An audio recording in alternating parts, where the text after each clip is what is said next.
Hello, hello, un message cette semaine très coaching juif, puisqu'on va apprendre notamment l'art du leadership de façon très juive et très spécifique.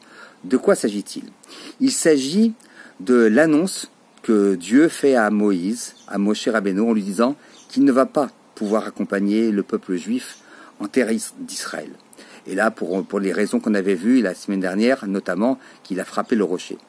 Et là, Dieu va être surpris un petit peu parce que Moïse va lui faire une requête très particulière.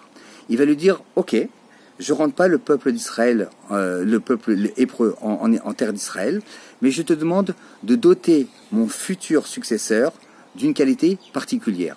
Et là, on pourrait imaginer qu'il lui dit, fais en sorte qu'il soit bien écouté, qu'il ait des paroles sages, qu'il ait une réflexion mesurée, qu'il ait du leadership particulier. Eh bien non. Moïse va demander à Hachem que son successeur soit doté d'une seule qualité, celle de respecter les spécificités de chacun. Et là, on comprend plus ce qui se passe. Parce qu'en matière de leadership, nous, on est plutôt habitués au contraire. Vous savez, c'est « I have a dream ». Il y a quelqu'un qui a un rêve et qui veut emmener tout le monde dans sa vision. Et là, Moïse, il te dit « Non, c'est pas comme ça qu'on est un leader ».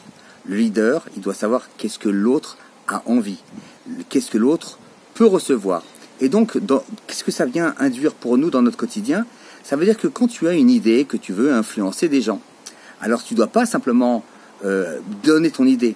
Tu dois te donner ton idée en fonction de comment elle va pouvoir être acceptée par l'autre. Je vous donne un exemple. Si par exemple je veux donner de la soupe à des gens, eh ben moi ma soupe, c'est ma soupe. Elle est faite de tels légumes et de tels légumes et de tels légumes, c'est ma soupe. En revanche, à qui je vais la donner? Est-ce que je vais la donner très peu salée, moyennement salée, beaucoup salée? Ça va être en fonction de ce que l'autre il va aimer. C'est-à-dire que mon discours à moi de base, il reste le même parce que il est spécifique à moi, mais je dois m'adapter également à la spécificité de l'autre. Et ça, c'est très rare parce qu'on a beaucoup de mal à faire ce travail-là. Pourquoi? Parce que naturellement, eh bien, on est avec notre cadre référentiel à nous, on est avec notre intelligence à nous, on est avec notre expérience à nous. Et donc on oublie que l'autre, il n'est pas doté des mêmes compétences et même des mêmes facultés.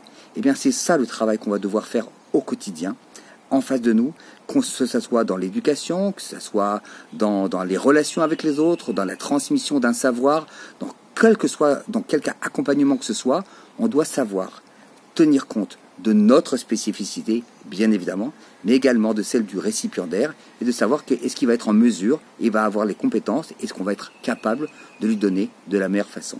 C'est un enseignement que nous donne Moshe Rabbeinu, alors qu'il est complètement destitué de son travail de leader.